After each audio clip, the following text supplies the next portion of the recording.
윤창호법 시행 후 아침 출근길 음주 단속이 강화되자 전날 술을 마신 직장인들이 숙취 걱정으로 일찍 귀가하고 있습니다. 배터리 폭발로 인한 화재가 늘고 있습니다. 대부분 배터리를 충전하는 사고가 나기 때문에 각별한 주의가 필요합니다.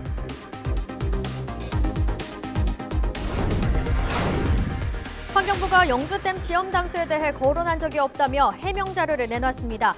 종합 검토가 필요하다고 밝혔지만 정확한 일정은 나오지 않았습니다. 영주댐 안전성에 문제가 없다는 환경부 발표가 나오자 어서 담수를 시작하라는 목소리가 커지고 있습니다.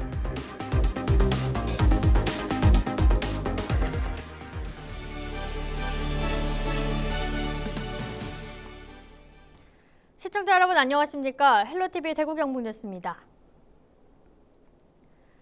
지난 25일 0시부터 음주운전 단속 기준이 면허 정지의 경우 기존 혈중 알코올 농도 0.05%에서 0.03%로 바뀌는 등 강화됐습니다. 이른바 제2윤창호법이 시행됐는데요. 그럼에도 술을 마시고 운전대를 잡는 사람들이 적지 않았습니다. 김한식 기자가 취재했습니다. 음주단속 구간 앞에서 속도를 내는 승용차. 경찰의 정지 명령에 불응하고 곧바로 달아납니다.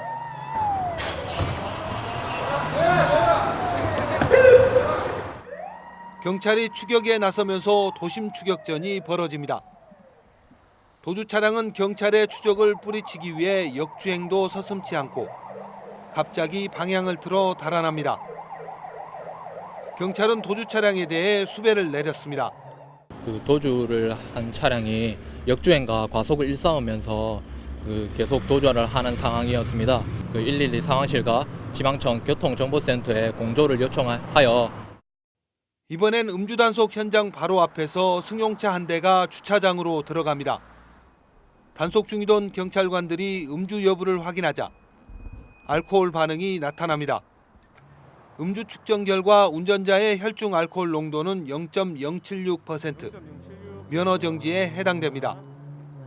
술을 마신 뒤 혹시나 하는 마음에 운전대를 잡았지만 음주운전 처벌 대상이 됐습니다. 윤창호법 시행된 거 혹시 알고 계셨나요? 얼마 안 마셨으니까 드릴 부를까 하다가 그냥 가까워서 그냥 한 거거든요.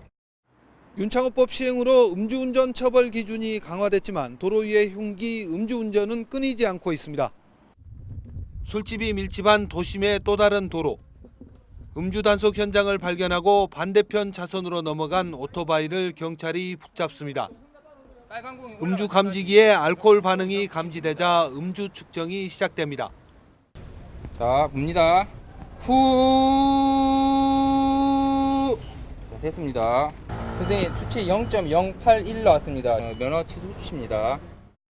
윤창호법 시행 이전이면 면허 정지에 해당하지만 처벌 기준이 강화되면서 면허가 취소됐습니다. 헬로티비 뉴스 김한식입니다. 그런가 하면 방금 보신 것과는 다르게 단속 경찰관들이 밤새 허탕만 친 곳도 있습니다. 경주에선 음주운전이 한 건도 적발되지 않았는데요. 전국에서 1년 내내 일해야 되는 거 아닐까요? 박은경 기자입니다. 강화된 단속 기준을 적용한 첫날 자정. 경찰관들이 도로를 차단한 채 운전자들의 음주 여부를 검사합니다.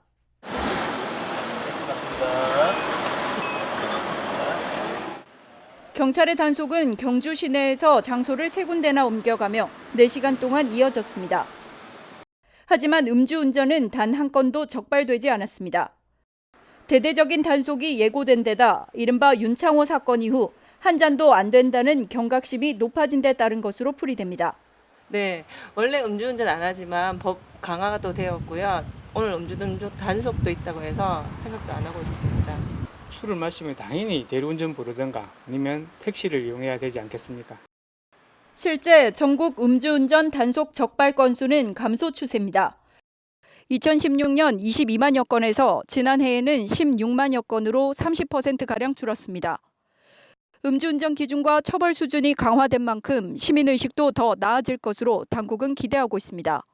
그래서 이제 소주 한 잔만 먹어도 충분히 단속될 수 있는 수치가 나옵니다. 따라서 술을 드시고 난 다음에는 뭐 택시라든지 버스, 뭐 아니면은 대리운전 기사를 불러서 귀가하시는 것을 당부드리고. 술을 한 방울이라도 마시면 운전대를 잡아선 안 된다는 인식이 뿌리내리도록 경찰은 앞으로 2달 동안 게릴라식 단속을 이어나갈 예정입니다. 헬로티비 뉴스 박은경입니다. 술 마신 다음 날 아침 술이 덜 깬 채 운전대를 잡는 분들도 있죠. 설마 하다가 사람 잡을 수 있습니다. 대대적인 예고가 있었음에도 강원 지역에선 숙취 운전자 적발이 잇따랐습니다. 출근길 단속 현장 성기석 기자가 취재했습니다. 날이 환하게 밝은 아침 출근길. 왕복 6차선 도로에서 경찰의 음주 단속이 펼쳐집니다. 사전에 대대적 단속이 예고된 상황에서 과연 음주 운전자가 있을까? 하지만 단속 개시 직후 음주 감지기가 반응을 일으키는 운전자가 발견됩니다.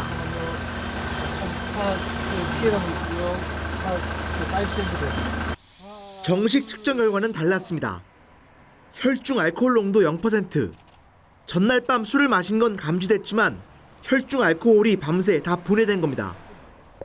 이번에는 운전자와 경찰관 사이에 옥신각신 실랑이가 벌어집니다. 지금 음주가 감지가 됐는데 경찰관의 지시에 따르셔야죠. 그죠?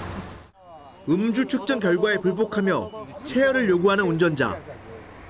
약주는 언제 드셨어요? 네? 오전에. 어제 오전에? 얼마나 드셨어요? 막걸리 한 병. 네? 막걸리 한 병. 막걸리 한 병. 현장에서 측정된 혈중 알코올 농도는 무려 0.127%. 면허 취소에 해당하는 수치입니다. 출근길 1시간가량 실시된 단속에서 2명이 적발됐고 3명이 훈방 조치됐습니다. 시행되는 첫날 저희는 한 건도 단속이 되지 않을 거라고 생각을 했습니다만 실제 단속을 해보니까 그 2건 단속에 3건 훈방이 나와서 윤창호법 시행 후에도 음주운전이 계속 지속적으로 이루어진다는 걸 알 수 있었고, 혈중 알코올 농도는 음주 후 1시간 반 후에 최고조에 이르렀다가 시간당 0.015%씩 떨어진다는 연구 결과가 있습니다. 경찰의 음주 추정 방법인 위드마크 공식을 적용하면 성인 남성이 소주 한 병이나 맥주 2000cc를 마신 후 완전 분해까지 4시간에서 5시간 이상이 필요합니다. 자정 너머까지 마셨다면 아침 출근길에도 음주 상태일 수 있다는 얘기입니다. 경찰은 앞으로도 출근길 불치 단속을 펼쳐 출근길 숙취 운전자를 근절하겠다는 생각입니다. 헬로티비 뉴스 성기석입니다.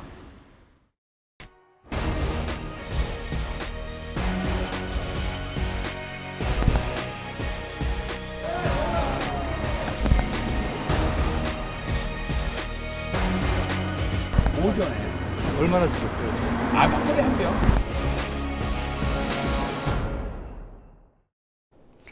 앞서 리포트에서 보신 것처럼 제2윤창호법이 시행된 뒤 경찰이 출근길에도 음주 단속을 강화했죠. 직장인들이 부담을 느껴서일까요? 늦은 시간까지 술을 마시는 직장인들이 줄어들고 있습니다. 자영업자들은 줄어드는 손님으로 울상이지만 대리운전은 때 아닌 호황을 맞고 있습니다. 스마트폰 출동 전병주 기자입니다.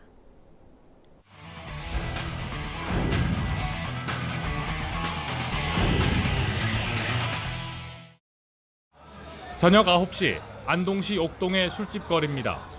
손님들로 한창 붐빌 시간이지만 가게가 텅텅 비어 있습니다. 술을 마시는 직장인들도 서둘러 자리를 뜹니다. 늦게까지도 평소에 좀 술을 먹는 편이었었는데 이제 좀 다음 날 운전하는 게 좀 부담이 되니까 숙취 운전도 걸린다고 하더라고요. 그러니까 좀 부담이 돼서 좀 10시 전에는 좀 술자리를 좀 일찍 끝내려고 하는 그런 편입니다. 오늘 몇 시에 들어가실 거예요? 지금 들어가야죠. 지금 이제 빨리 집에 들어가야지 또 숙취 운전에 또 무리가 없으니까.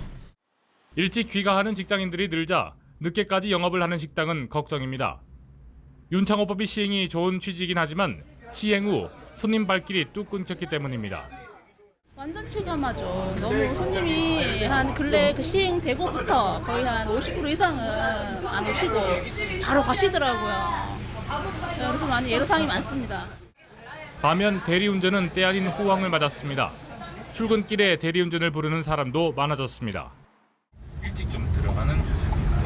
그거 더 웃긴 거는 그 전날 선수 때문에 버스 아침에 오시올 늦게면은 괜히 그 지역 운전하고 되니까 아침에도 대리 주면 그리고 초니 대리문 안 열잖아요. 그러니까 미리 예약을 하는 거지. 제2윤창호법 시행 첫날 음주단속에 적발된 사람은 150여 명. 법 시행 후 음주운전에 대한 경각심이 높아지면서 음주 문화도 조금씩 변하고 있습니다. 헬로티비 뉴스 전명주입니다. 음주운전에 대한 단속과 처벌이 강화된 것뿐만 아니라 교통법규도 달라졌는데요. 소방시설 주변에 주정차를 할 경우 과태료가 강하게 부과됩니다. 달라진 교통법규 꼼꼼히 확인하셔야겠는데요. 전현매 기자가 알려드립니다.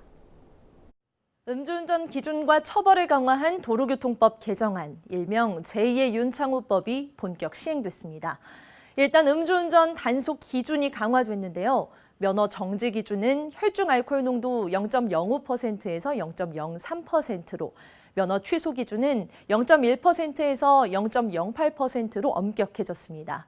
0.03%는 몸무게 65kg인 성인 기준으로 소주 한 잔이나 맥주 한 캔, 와인 한 잔을 마셨을 때 나오는 평균 수치입니다. 사람마다 다르긴 하겠지만 딱 한 잔만 마셨다 하더라도 운전대를 잡았다간 면허가 정지될 수 있다는 거죠.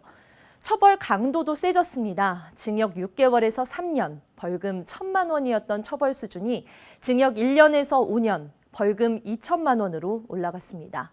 음주운전으로 2번 이상 교통사고를 일으키면 면허가 취소되고 3년을 기다려야 다시 딸 수 있습니다. 최근 단속이 강화되자 일부 운전자들에게선 불만 소리가 나오기도 합니다. 하지만 전문가들은 법 시행 초반과는 달리 시간이 지나면 무뎌질 수 있다며 음주운전은 절대 안 된다는 사회적 인식이 자리 잡힐 때까지 엄격한 처벌이 필요하다는 입장입니다. 또 달라진 교통법규가 있죠. 앞으로 소방시설 주변에 주정차를 하면 지금보다 2배 많은 과태료가 부과됩니다. 소방차 전용구역이나 통행로에 주정차를 하지 못하듯 지상 소화전이나 연결 송수구 등 소방시설 주변 5m 이내에도 주정차를 할 수 없게 됐는데요. 잠깐만 정차해도 단속될 수 있으니 주의하셔야겠습니다. 네, 어린이 통학버스에서 하차 확인이 의무화된 것도 알고 계신가요? 운전자는 어린이들이 모두 내렸는지 확인하고 차량 내부 뒤편에 있는 벨을 눌러야 합니다. 이 장치가 꼭 설치돼 있어야겠죠. 하차 여부를 확인하지 않았다가 적발되면 승합차 기준 범칙금 13만 원과 벌점 30점이 부과됩니다. 달라진 교통법규 꼼꼼히 확인하시고 소중한 생명과 안전 지키시길 바랍니다. 헬로티비 뉴스 전현미입니다. 이른바 제2윤창호법과 관련된 내용 계속해서 전해드리고 있는데요. 이 음주운전은 아무리 강조해도 지나치지 않습니다. 음주운전이 얼마나 위험한지 이정화 기자가 실험해봤습니다. 지난 2월 인천 백석교차로에서 50대 남성이 운전하던 승용차가 전복됐습니다. 또 지난달 6일 새벽 인천국제공항 고속도로에서 한 여배우가 차량을 세우고 도로에 나와 있다. 뒤따라오던 택시와 승용차에 치여 숨지는 사고가 일어났습니다. 모두 음주 때문에 일어난 사고였습니다. 지난 2016년부터 지난해까지 음주운전 교통사고는 5만 8천여 건, 사망자는 1,200여 명이었습니다. 음주운전의 위험성을 실제 모의 실험을 통해 알아봤습니다. 음주하지 않은 상태에서 운전할 때는 돌발 상황에서도 무리 없게 대처합니다. 핸들을 돌리거나 기어를 놓는 등 차량 작동에도 문제가 없습니다. 술을 마시고 나서는 얼마나 달라질까? 단시간 동안 소주를 마신 뒤 측정한 혈중 알코올 농도는 면허 취소 수치에 해당하는 0.089%. 제가 30분 전에 소주 반병 정도를 마신 상태인데요. 제 운전에 어떤 변화가 있는지 도로주행 시뮬레이션을 통해 다시 한번 지금부터 실험해 보도록 하겠습니다. 운전 속도는 눈에 띄게 빨라지고 급정거도 잦아졌습니다. 장애물을 피하는 것도 더딥니다. 운행 기록을 살펴보자 사고 위험 상황에서의 반응도 1.51초에서 1.68초로 0.2초 가까이 느려졌습니다. 또 술을 마신 상황에서는 급정거 상황 등 불안한 모습이 자주 나타났습니다. 전두엽이라는 뇌 쪽에 영향을 미치기 때문에 호기심이라든가 충동을 억제하는 이런 데 이제 문제가 발생이 될 수 있기 때문에 결국엔 그래서 음주운전이라는 것도 이루어지는 이런 과정의 한 단계라고 보시면 맞을 것 같습니다. 경찰은 앞으로 8월 말까지 전국에서 음주운전 특별 단속을 벌인다고 밝혔습니다. 헬로티비 뉴스 이정화입니다. 휴대용 선풍기에서부터 드론과 전동 킥보드까지 웬만한 전자제품은 리튬 배터리로 작동되는데요. 덩달아 배터리 폭발로 인한 화재가 늘고 있습니다. 특히 배터리를 충전하다 사고가 나는 경우가 대부분으로 주의가 필요합니다. 권수경 기자입니다. 전동 킥보드가 새까맣게 타버렸습니다. 지난 10일 대구 중구의 한 고시원에서 킥보드 배터리를 충전하다 불이 난 겁니다. 올 5월에만 대구에서 리튬 배터리로 인한 사고가 3건 접수됐습니다. 최근 3년간 대구에서 발생한 리튬 배터리 사고는 21건으로 이 중 70%가 배터리를 충전하다 일어난 폭발 사고였습니다. 폭발 사고를 재현하는 실험을 해봤습니다. 전동 킥보드에 잿빛 연기가 피어오릅니다.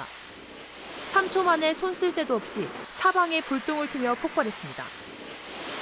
충전 완료가 됐는데도 배터리에 계속 고압의 전류가 흐르다 발열된 겁니다. 전용 충전기를 사용하지 않거나 충전이 다 됐는데도 밤새도록 충전기를 꽂아두면 이처럼 사고로 이어질 가능성이 높습니다.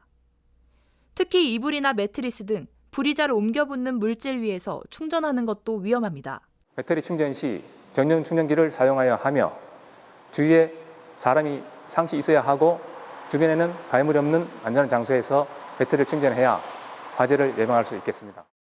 충전 중에 배터리에서 냄새가 나거나 뜨겁고 부풀어 오른다면 즉시 충전기를 제거하고 새 제품으로 교체해야 합니다. 헬로티비 뉴스 권수경입니다. 오랜 기간 끌어왔던 대구 캠프워커 헬기장 부지 반환이 종지부를 찍게 됐습니다. 주한미군이 주둔한 지 60여 년 만에 다시 대구 시민들의 땅이 된 건데요. 대구시는 앞으로 남은 환경영향평가 등 세부 절차를 끝내고 대구를 대표할 큰 도서관을 지을 예정입니다. 김성경 기자입니다. 대구 캠프워커 일부 땅이 시민 품으로 돌아왔습니다. 주한미군이 지난 1959년부터 60여 년 동안 헬기장과 활주로로 쓰던 곳입니다. 국방부와 미군은 지난 7일 협의회를 열고 해당 부지를 대구시에 다시 돌려주는 데 최종 합의했습니다. 반환 이야기가 흘러나온 지 17년 만입니다. 반환된다는 얘기는 벌써부터 나왔어요. 구청장마다 그런 공약을 했고, 근데 이게 확정된 거는 처음 들었네요. 잘 됐습니다. 빈 땅에는 대구를 대표할 새 도서관이 들어섭니다. 축구장 2개를 합친 면적에 범호도서관보다 2배, 중앙도서관보다 1.5배 더 큰 규모로 건립됩니다. 남구의 부족한 문화시설 공백을 메우고 대구의 모든 시립과 구립, 작은 도서관의 운영을 총괄할 예정입니다. 대구시는 내년 상반기쯤 첫 삽을 뜬 뒤 오는 2022년 공사를 끝내고 시민들을 맡기로 했습니다.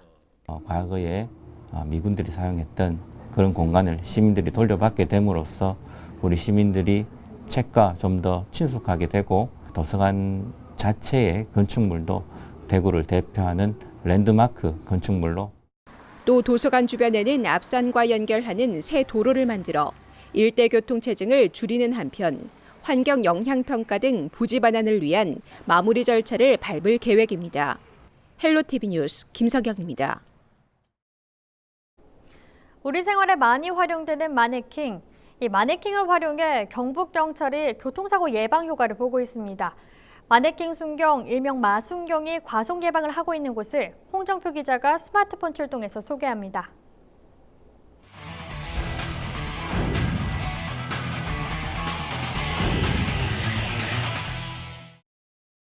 도심의 화려함을 더해주는 마네킹. 다양한 최신 트렌드의 계절별 실상품을 입고 소비자의 시선을 끌고 있습니다.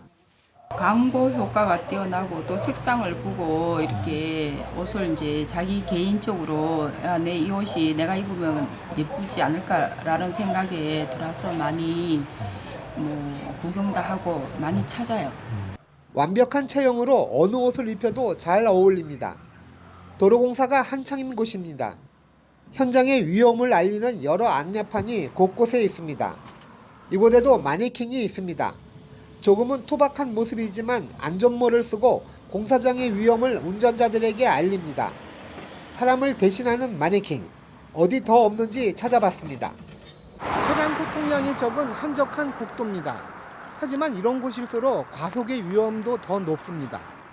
시야도 좋고 차량도 별로 없는 국도, 속도를 조금 높이고 싶지만 도로 끝 멀리 교통 순경이 보입니다. 경찰이 있어 규정 속도를 준수하게 됩니다. 하지만 가까이 가서 보니 마네킹입니다. 얼핏 보면 교통경찰이 근무하는 모습입니다. 운전자들은 멀리서 마네킹 경찰, 일명 마순경을 보고 규정 속도를 지킵니다. 마네킹 순경의 취지는 어떻게 되나요?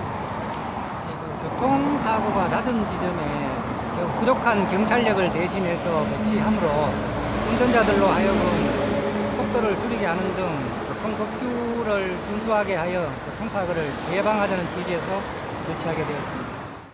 네, 그렇군요. 경북경찰은 지난 3월부터 외곽지 상습 과속 및 사고 다발 지역 250곳에 63개의 마순경을 옮겨가며 배치하고 있습니다. 저 마네킹의 복장은 어떤 특성이 있나요? 운전자들이 신성이 좋기 때문에 눈에 확 들어오고 멀리서도 잘 보이기 때문에 우위를 입혔습니다. 관리 차원에서도 그렇고 경찰 제복과 비슷하게 거의 우리 경찰 제복입니다. 이게. 마순경의 복장은 실제 경찰에서 사용 중인 모자, 우위, 구두 등 완벽한 경찰 복장을 하고 있습니다. 경북경찰청은 마순경을 운영하기 시작 전후 석 달 동안의 교통사고 사망자 통계를 분석한 결과 전년 대비 9.8%, 8명이 줄었다고 밝혔습니다. 또한 마순경을 일정 기간 배치 후 다른 장소로 이동하고 그 장소에 실제 경찰관이 취약 시간대에 근무하면서 사고 감소 효과는 더욱 높아지고 있습니다. 그럼 마순경을 본 운전자들의 반응은 어떨까요? 저기 경찰이 있다 하면 앞에 차들이 승용차들이 급정거를 하지 않는 이상은 조심해야 된다 이런 거고. 저기 경각심을 많이 줍니다. 특히 초보 운전하는 사람들이나 자가용 기사들인데. 그래도 사람 생각하는 게 좀 놀래고 긴장하고 자신감이 좀 조심해가 오는 것 같아요. 제가 봤을 때는. 운전자와 보행자의 안전을 지켜주는 우리들의 마순경. 그들의 역할이 24시간 365일 안전하게 계속 이어지길 기대합니다. 스마트폰 출동 홍정표입니다.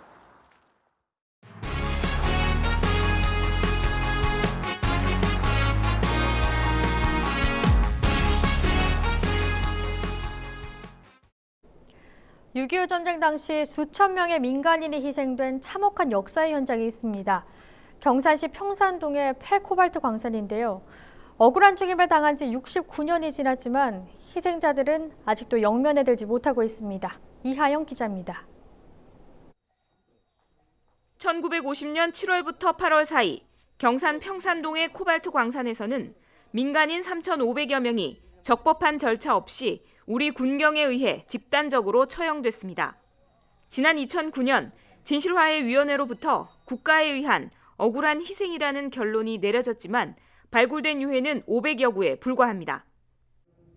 현재 이곳 갱도에는 이미 발굴된 500여 구의 유해 외에도 발굴되지 못한 수천 구의 유해가 그대로 방치돼 있습니다.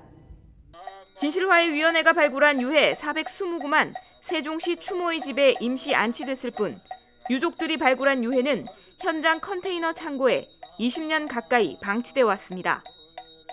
정부는 최근 발굴된 유해를 안장해달라는 유족들의 요구를 받아들여 세종시 추모의 집으로 유해 82구를 임시 안치하기로 했습니다.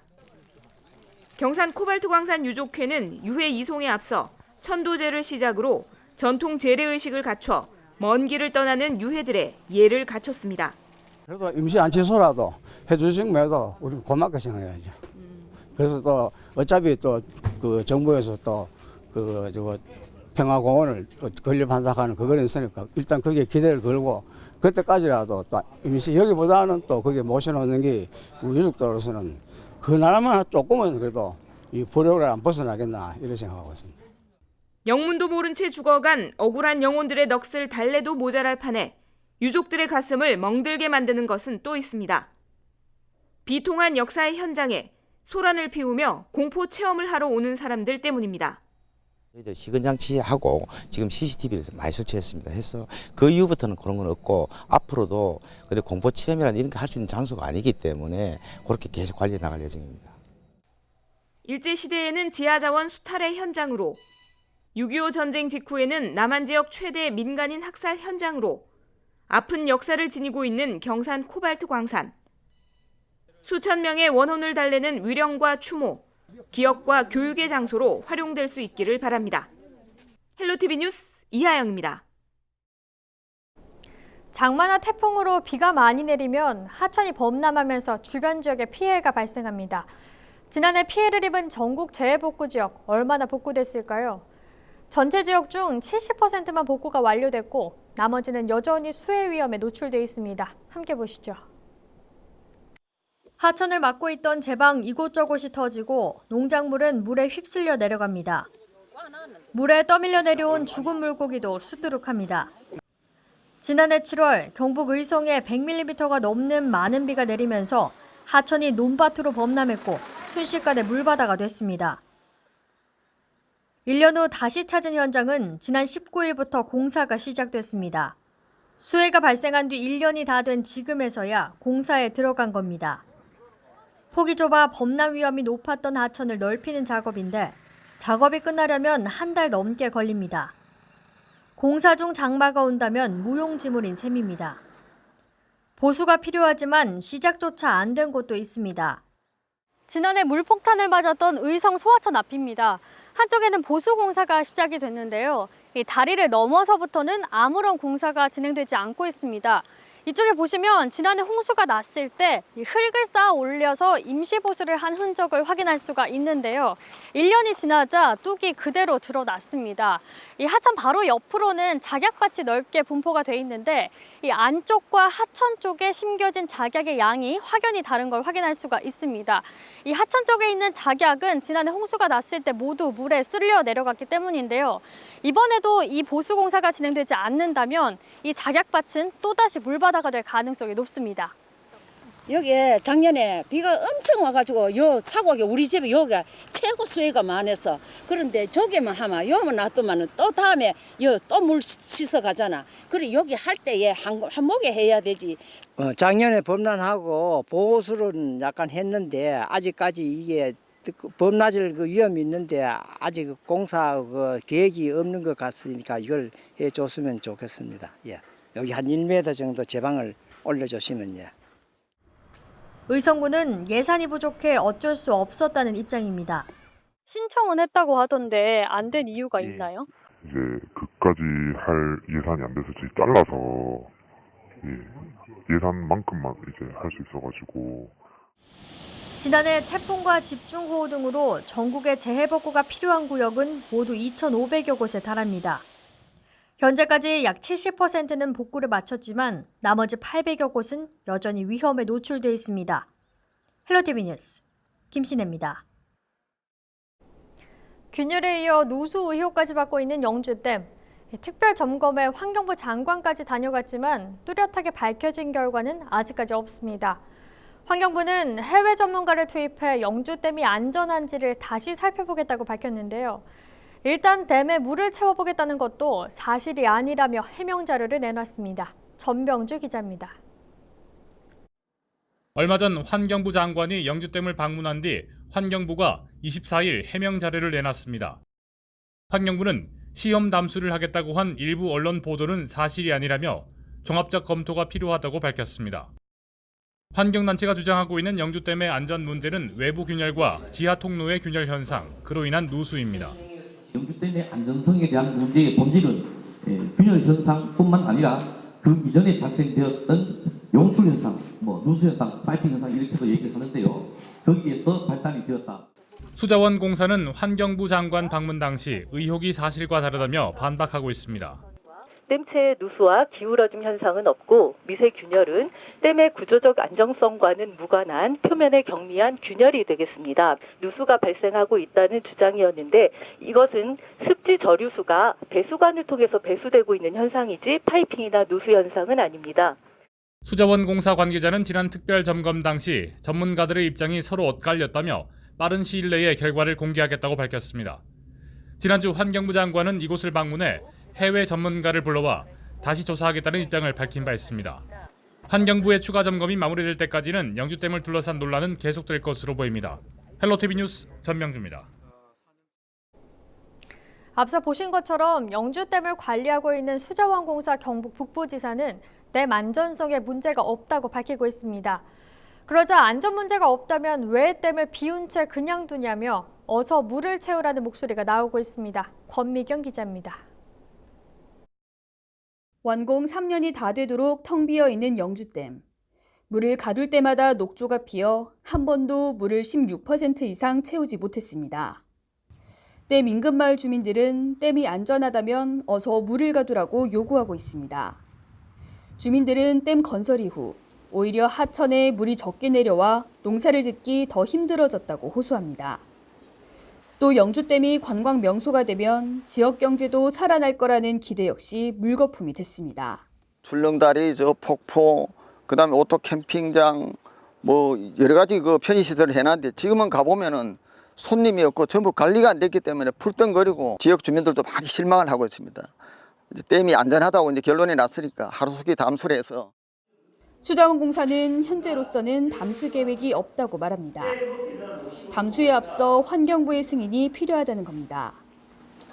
환경부에서는 일단 시민단체와 전문가 등 이해 당사자들의 의견을 들어보겠다는 입장이지만 아직 구체적인 안은 내놓지 못하고 있습니다. 지자체, 시민단체, 전문가 등 이런 담수와 관련해 가지고 저희 의견을 좀 들어볼 사항이고요. 저희 공식적으로도 아직 입장은 없고.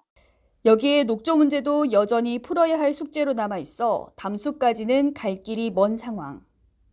1조 원 넘게 들여 지은 영주댐은 오늘도 제 역할을 못한 채 놀고 있습니다. 헬로티비 뉴스 권미경입니다. 영주댐 건설로 불거진 문제는 앞서 본 내용 외에 또 있습니다. 댐 건설로 수몰 지역 안에 있던 문화재는 영주시의 허술한 행정으로 아직 창고에 방치되고 있습니다. 홍정표 기자가 보도합니다. 영주댐 건설로 수몰 지역에서 해체해 임시로 보관 중인 문화재들입니다. 국가지정문화재 1점, 경북도 지정문화재 11점, 비지정문화재 5점 등 모두 17점입니다. 영주시는 1년 보관 예정으로 국립산림과학원의 도움을 받았지만 4년 넘게 보관 중입니다. 자문을 구하고 도움을 요청한 곳은 문화재관리청이 아닌 산림과학원입니다. 대부분 목재지만 4년째 온도, 습도 조절 장치도 없는 창고에 쌓여 있습니다. 자문 내용에는 필요시 온도, 습도 조절 장치를 설치해야 하지만 없습니다. 목재로 된 문화재의 변형과 훼손, 비틀림이 우려됩니다.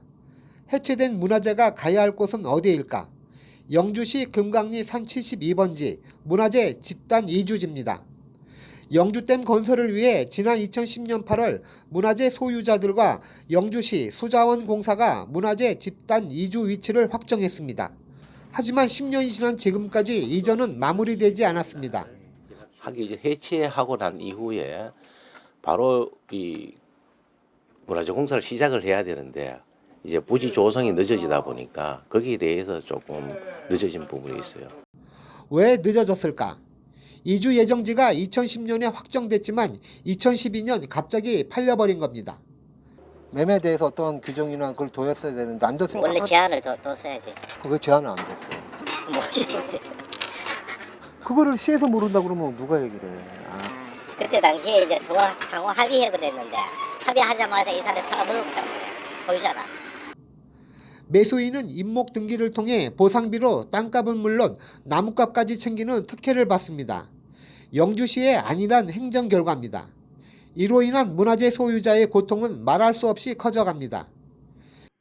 저희 소유자는 한순간에 살던 그 고택을 잃어버리고 내쫓겨났습니다.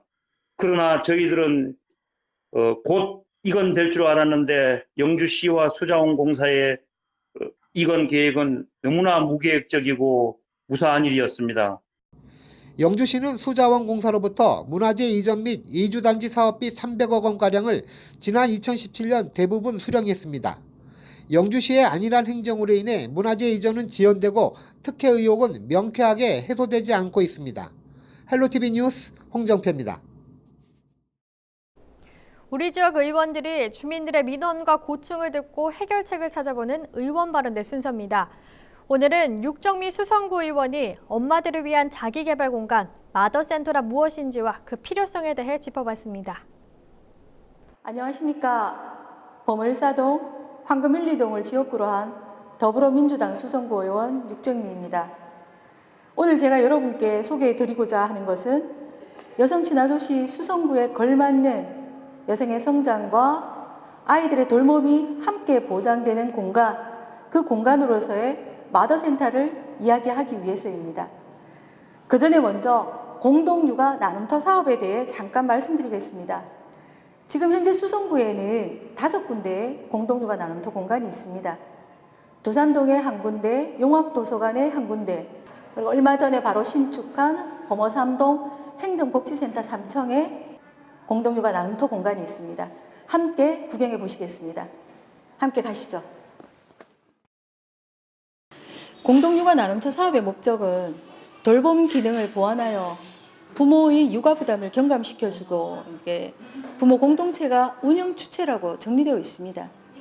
그러나 이 공간을 보시면 아이들 중심입니다. 아이들을 데리고 와서 공공의 공간에서 아이들을 놀게 할 수 있는 곳이 생겼다는 것은 무엇보다 환영할 일이죠. 그러나 아쉬운 것은 이 공간이 어머니들에게는 전혀 자기 개발을 할 수 없도록 조성되어 있다는 것입니다. 여성의 성장과 안정, 그리고 그와 함께 아이 돌봄도 이룰 수 있는 마음 편하게 자기 개발을 할 수 있는 공간은 무엇보다 필요하다고 생각합니다. 그럼 이 공동육아 나눔터에 나와 계시는 어머니 한 분을 만나보겠습니다. 안녕하세요. 네, 안녕하세요. 예, 여기 자주 오세요? 네, 낮에 집에만 있기 좀 해서 네. 애기 밖에 나가고자 하니까 네, 어디서 여기- 보니까 그렇게 아기를 이제 다른 사람이 봐주는 잠깐의 시간도 필요도 하지만 엄마가 네. 또 자기 개발이나 하고 싶어하는 것들도 못하고 네. 있는 아쉬움이 많다고 전혀 하는데 어떠세요? 못하죠. 네, 그쵸. 네네. 그래서 오면 뭐 지금도 좋긴 한데 어머님을 위해서 어머니들을 위해서 좀 어머니가 쉴 수 있게끔 아기가 놀 때 잠시 누가 뭐 봐주면은 어머니 잠시 휴식을 하든지 어머니끼리 뭐 어떤 정보를 공유를 하든지 서로 얘기도 하고 말씀하신 것처럼 평상시에 솔직히 저도 하고 싶은 거 많은데 포기하는 게 많기 때문에 뭐 그런 게 어떤 게 필요한지 뭐 이런 것도 교육이라든지 그런 것도 있으면 좋을 것 같고요. 네. 감사합니다. 네, 감사합니다. 네. 우리는 양육이 힘들다고 하면 아이를 잘 봐줄 방법을 만듭니다. 그것도 답입니다. 그러나 엄마들은 아이를 떼놓고 싶은 것이 다른 게 아닙니다. 아이를 돌보는 동안 자꾸만 무능해져가는 자신에 대한 스트레스입니다. 아이를 돌보는 것도 힘들지만 혼자 아이를 키우면서 겪게 되는 고립감과 낮아지는 자존감 더 큰 문제입니다. 그것을 해소하기 위한 방법을 이제 지방정부는 고민할 때가 되었습니다. 수성구청은 어떻게 생각하고 있는지 제가 전화로 한번 알아보도록 하겠습니다. 예, 기자님 안녕하십니까? 수성구 의원 육정미입니다. 네, 안녕하세요. 예. 다름이 아니라 제가 오늘 공동육아 나눔터 공간에 나와 있습니다. 아이들을 이렇게 놀게 하고 그 옆에서 엄마들의 프로그램을 할 수 있는 공간들이 같이 붙어서 있었으면 좋겠다라는 아쉬움을 토로하시는데요. 제가 또 구정 질의를 통해서도 5분 발언을 통해서도 그러한 공간이 마더센터다라고 말씀을 많이 드렸었는데 수성구청에서는 그 부분에 대해서 어떻게 고민하고 계시는지 한 말씀 좀 부탁드립니다.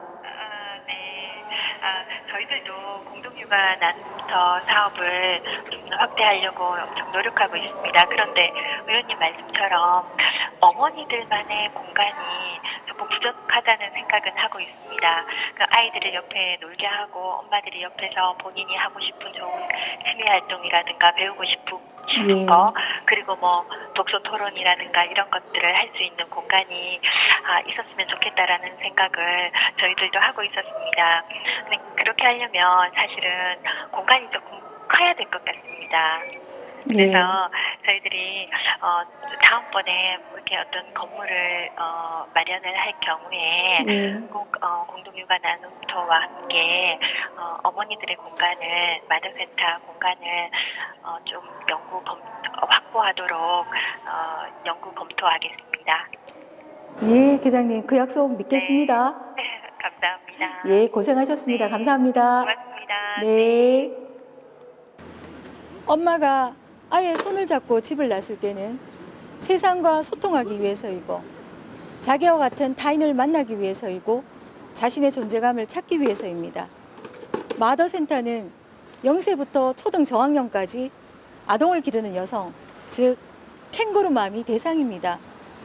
그들이 주체가 되어 육아 문제를 해결하고 육아 나눔을 실천하고 여성의 자립과 자기 실현을 통해 지역 공동체를 복원하게 되는 사업입니다.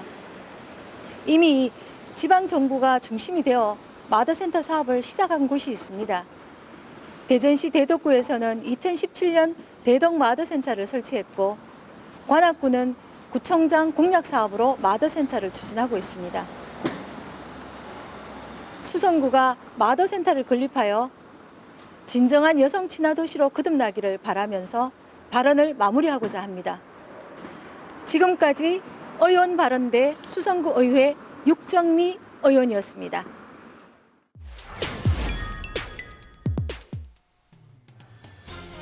자, 영어 축구 교실 신선 교류전 오늘 문수초 대 수능초 경기 함께하겠습니다. 저는 캐스터를 맡은 전명주, 그리고 해설위원회는 김정훈 영어 스포츠 교사께서 수고해 주시겠습니다. 안녕하십니까? 안녕하십니까. 자, 오늘 수능초하고 문수초 학생들 보면은 신장 차이가 그렇게 크게 나지 않기 때문에 어떻게 실력 차는 어떻게 보십니까? 실력 차는 비슷비슷할 거라고 생각을 하고요. 예. 오늘은 뭐 승패보다는 뭐 다치지 않고 네. 학생들이 재미있게 즐길 수 있는 좋은 날이 되었으면 좋겠습니다. 네, 알겠습니다. 경기 앞서서 오늘 선수들 선발 라인업부터 살펴보겠습니다. 문수초 A팀의 선발 라인업 살펴보겠습니다.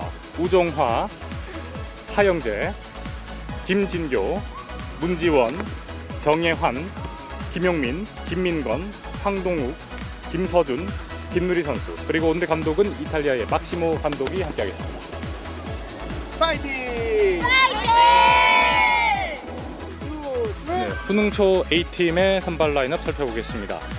장진혁 선수, 박성민, 여유겸, 이종민, 유상호, 우성훈, 장진율, 유강호, 정혜윤, 권기수 선수, 그리고 오늘 감독은 이탈리아의 모리 감독입니다. 네, 상관의 인사를 나누고 있습니다. 네, 말씀드린 순간 경기 시작됐습니다. 공격 킥인 앞으로 깊숙이 찔러주는 볼. 골키퍼에 막혔고요. 자, 다시 문수초의 기회가 왔죠. 여기서 적정을 벌이고 있습니다. 올려준 볼. 막히고 하네요. 자, 감독이 지시를 하고 있죠. 자, 앞으로 달려갑니다. 네, 골키퍼에 막혔는데요. 여기서 뺏는다는 게, 자, 오른발 슛! 골! 네, 수능초의 선제 득점으로 1대 0으로 앞서갑니다. 자, 문수초 올려준다는 게 골대에 맞고 맙니다. 자, 문수초 기회가 왔습니다. 앞으로 다시 뺏겼고요. 자, 문수초가 공을 잡는다는 게 밖으로 나갑니다. 수능초의 킥인. 자, 앞으로 찔러주는 볼. 슛! 골! 수능초 연속으로 득점하면서 2대 0으로 앞서갑니다. 화려한 골 세레모니. Get ready, guys. 3, 2, 1, go. Faster, faster, faster, faster, faster. Turn around. Here. Okay, next play. 네, 경기 끝났습니다. 경기 결과 수능초가 2대 0으로 승리를 거뒀습니다. 아이들이 가장 좋아하는 스포츠 활동을 영어 환경에서 즐기면서 배울 수 있기 때문에 영어 공부에 대한 두려움도 없애고 동기부여를 심어주는 데 효과적이라 할 수 있습니다.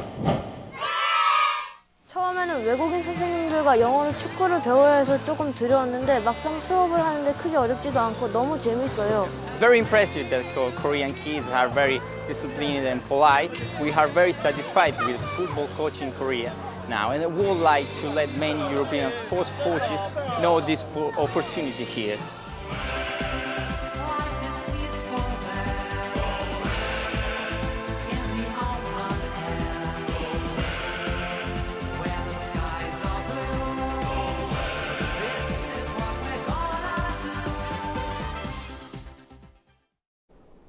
뉴스를 마칩니다. 시청해주신 여러분 고맙습니다.